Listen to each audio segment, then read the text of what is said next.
Welcome back to Cityline. With me, I have a familiar face who every time I get to see him, I get to inquire about his fabulous family. And I know that his little child is probably very well funded already for any kind of higher education they may want to pursue. I'm talking about Luke Miner, and Luke is the director of WA529. It also used to be called GET. Is that right, Luke? That's absolutely right, Amanda. And so glad to be on today with you. It's always a pleasure. It's great to have you here. So fall is a time when most students are starting a new school year, but that also means that they are creeping closer to that future, whatever it is, after high school. So for the parents and for those students who are looking beyond right now, going, I'm a junior, or I'm a freshman in high school, how did I get here? Can you give us an overview of those Washington College savings programs so we can make sure people hit this right the first time? Of course, Amanda. Thanks for the question. And WA529, or Washington College Savings Plans, is a collection of two plans offered by the state of Washington that helps families save for future college expenses. Now, you mentioned the GET program, and that program has been around since 1998, serving Washington families, helping them prepay the cost of future tuition. The basic model of that program works that if you buy a year of tuition today, it's at a set price, and you're guaranteed that no matter when your child uses it in the future, you have that year of tuition covered. Now, we have a newer program called Dream Ahead, the Dream Ahead College Investment Plan, and it works more like what you'd expect to find in retirement savings accounts, such as 401ks or IRAs. You have a lineup of investment options to choose from. You can choose based on your child's age or based on your risk tolerance, or a combination of those things. And you choose investment portfolios to put your college savings into.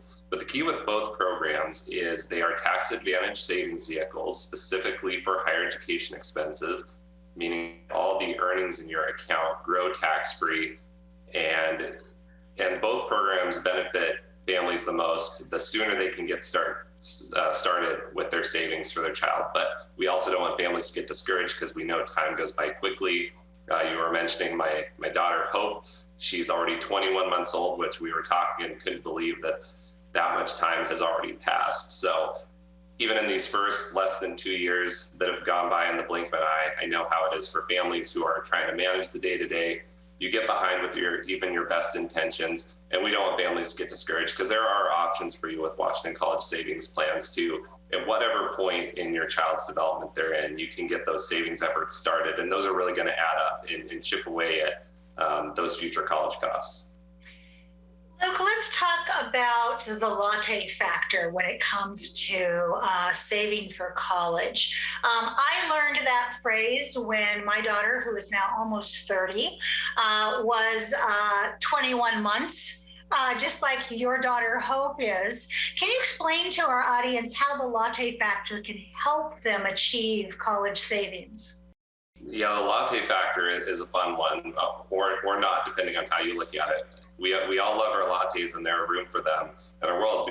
Me especially, it helps keep me going when I'm trying to chase after a 21-month-old. But if you think about, for a lot of us, it may feel like nothing to spend $5 on a coffee every day or multiple times a week. And if you think about putting those $5 into a college savings account, any sort of dedicated savings vehicle, that adds up over time. It adds up to significant amounts. We're talking tens of thousands of dollars, and that's before you even factor in any potential earnings growth in these types of accounts. We're talking about Dream Ahead and GET. Both work differently, but they both offer a way for families not only to benefit from this active saving, but that compound interest in growth over time.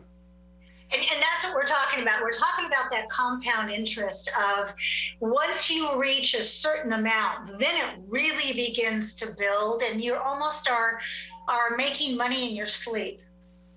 That's right. And, there are room for these other expenses such as lattes, but we like to illustrate that for people that, you can make choices in your day-to-day habits. And some of those little choices you make. Maybe it's skipping the latte every other day. Some of those little choices can add up over time. And until you sit down to do the math, it doesn't always seem like it'll make an impact. And that's a hang up we see for a lot of families. They get overwhelmed by the thought of what is college going to cost when my student gets to be that age, and how can we ever afford it? And we try to coach people and say the important thing is to get started. Do what you can today.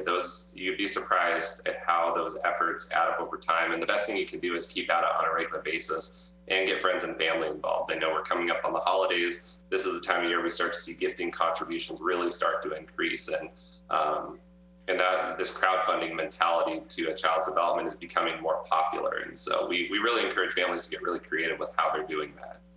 So some might say right now that interest rates are so low. If my child is, let's say, a senior at Stadium High School, I'm going to take out a loan instead because there's not enough time yet left. Or I'll think about that because if the rates are low now, they're going to stay low for a while. How would you respond to that?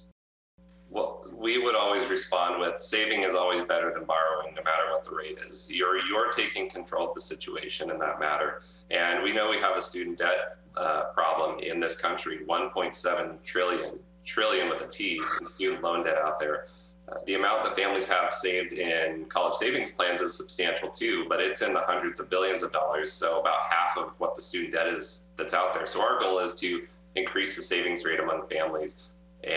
But again, also, we don't want people to be intimidated by that. Student loans may end up being a necessary part of the equation for families, but those things can coexist with savings efforts. And the important thing is to save as much as you can, because that will reduce your debt load down the road. Debt isn't inherently a bad thing, but the more that you can reduce it, it will help not only your family, but your student when they're starting out on their, career journey, getting situated in their young adult life, looking at wanting to buy a home one day, all those kinds of things. Any advantage you can provide them now, and again, getting the family to pitch in and help can certainly make efforts down the road. So while interest rates are low and could be enticing to fund the whole thing through a loan, it's still financing a college education.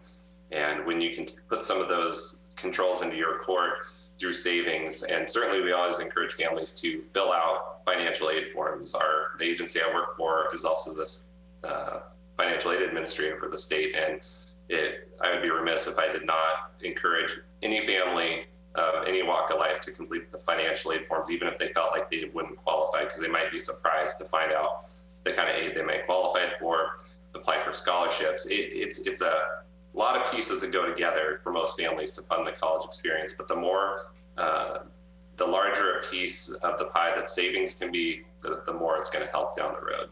Absolutely. So when we think about that very tenuous, vulnerable time in our lives of I'm graduating and I don't know what I want to do. If you have a child that is just in that spot, and that's normal and it's natural, but they decide that maybe college is not for them, how would that get money be used? What happens then? So the great thing about these 529 plans, and both Get and Dream Ahead have these same benefits, is you don't have to use it for the traditional 4-year university experience. That's the immediate connotation that college often brings to mind for families, but it's really flexible how you can use it. You can use it for community college expenses, trade schools. Recently, at the federal level, they've authorized these college savings plans to be used for apprenticeship programs. So many of the pursuits students would have after high school that will help them get career ready, you can use these funds for. So that really opens up the choices for students. Now, some students may, maybe they get a good job right out of high school, or they need a gap year and they're not sure what their plans are, and they may not pursue any post-secondary. The good thing about these accounts is it's money that you've saved. It's there waiting for the student when whatever their timeline is. You have 10 years after the student turns 18 to begin using your funds. And once they start using their funds, they have an additional 10 years.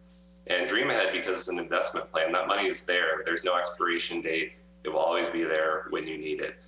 Oh, yeah, it's a great benefit. And the other good thing is it's portable too. You can transfer it to a family member. If a student say they get a full ride scholarship, or they just have some other opportunity for their education funding, or they just don't have a path that takes them on that way. They can transfer to a sibling or a cousin, and you can ultimately withdraw the money down the road. If you can think of another higher ed purpose to put it towards, that is money that you've saved over time. You can get access to that money. You would lose the tax benefits and have some potential tax penalties on the earnings, but it is money you've saved over time, and you won't regret that you've saved that money. But it's always best used for those qualified higher education expenses, which are pretty expansive, and it goes beyond tuition. We're talking room and board, books, supplies, computers, which we all know is extremely important these days in a world where there's a lot more hybrid learning.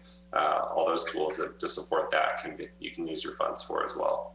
Oh, so we have a lot of great options. So because of the COVID safety protocols, your offices are closed. I can see your beautiful home office in the background here. So how do our viewers reach a representative if they have questions about how to enroll, which program is the best for them?